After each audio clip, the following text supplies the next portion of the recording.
katta o'g'limni sal mazasi bo'lmay qo'ygani uchun uydagi ishlarni umuman qilmay qo'ygan edim. Oshxonalarimga ham qaramay qo'ygan edim. Bugun endi ozgina mazasi yaxshi, shunga hamma joyini yig'ishtirdim.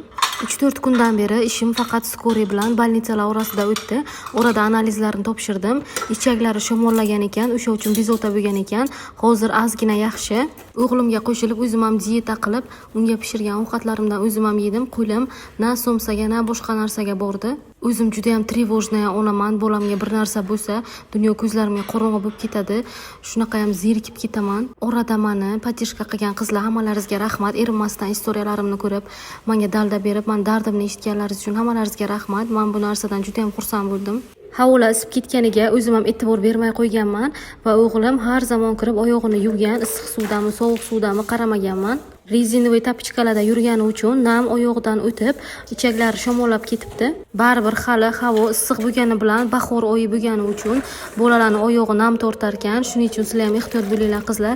Iloji boricha oyog'ini yuvgandan keyin tapichkasini almashtirib, quruq tapichka kiygizinglar.